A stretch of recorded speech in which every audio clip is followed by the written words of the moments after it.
Great morning, holy brothers and sisters, on this wonderful wintry Wednesday full of snow. It is March 7th and the 20th of Adar.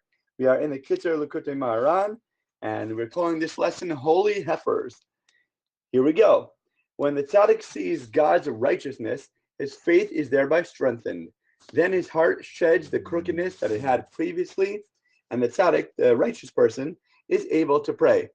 The explanation for this is that the basis of all prayer is faith, namely that a person believes that everything is in the power of the Holy One, blessed be He, even to alter nature, and the Holy One, blessed be He, does not withhold just reward from any creature. Pesachim 1:18a. At that time, the tzaddik, the righteous person, fortifies himself, and he prays for all of his needs. This whole process is embodied in the mitzvah, the commandment of the red heifer, Numbers 19:2. Just as a side, the red heifer is when people became impure. They had to take a red cow that was never worked before, entirely all red, and it had many strict requirements, and they took the ashes and they were able to sprinkle this onto a person for a purification process. And if you have any questions, you can private message about that, and we can learn more about that individually. But either way, we go on. This red heifer corresponds to prayer. As it is written, we will pay off our cattle offerings with our lips. Hosea 14:3, alluding to prayer.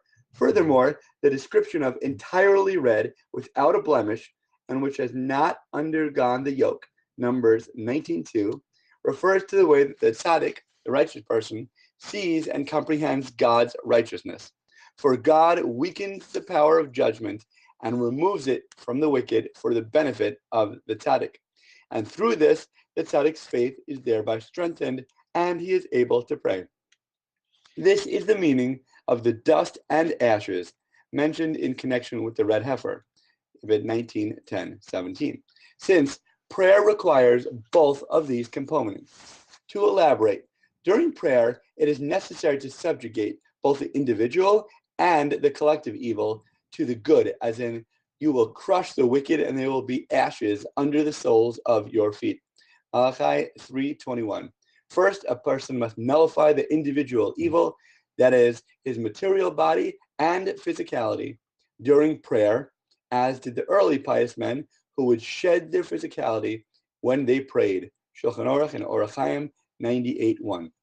A person must also nullify the collective evil, that is, the evil in the prayers of the Jewish sinners who are praying with them. And he must make this evil into a throne for holiness. This is the ashes component in prayer.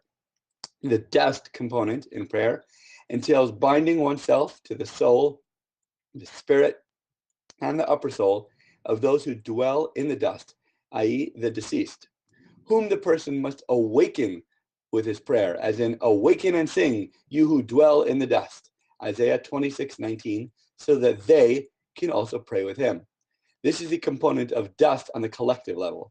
On the individual level, a person must awaken with his prayer the parts of his own soul, spirit, and upper soul, which have already undergone reincarnation and which have already been rectified. A person on the side has to always break down himself in order to grow further. It's sort of like a seed. When you put it into the ground, it has to break apart, wither away for a beautiful tree to sprout forward. We have to get rid of all our arrogance, get rid of all our selfishness, and become humble in order to grow, to empty ourselves, to be filled with God's infinite light. This is called prayer with a congregation, which is called a tzibor in Hebrew, since the root letters of the word tzibor, which are a tzaddik, a beis, and a resh, are the initial letters of all the types of people. The tzaddik for tzaddikim, which are righteous people, the beis for the beinonim, which are average people, and the resh for reshaim, which are wicked people. The average people correspond to the person who is praying, the tzaddikim, to the component of dust, and the wicked people to the component of ashes. Thank you so much for learning together. Have a spectacular day. Stay warm in your heart, in your minds, your body, and we will continue to grow together. Thank you for being with us. And as always, feel free to private message anytime with any questions or further lessons. God willing, we'll speak again tomorrow.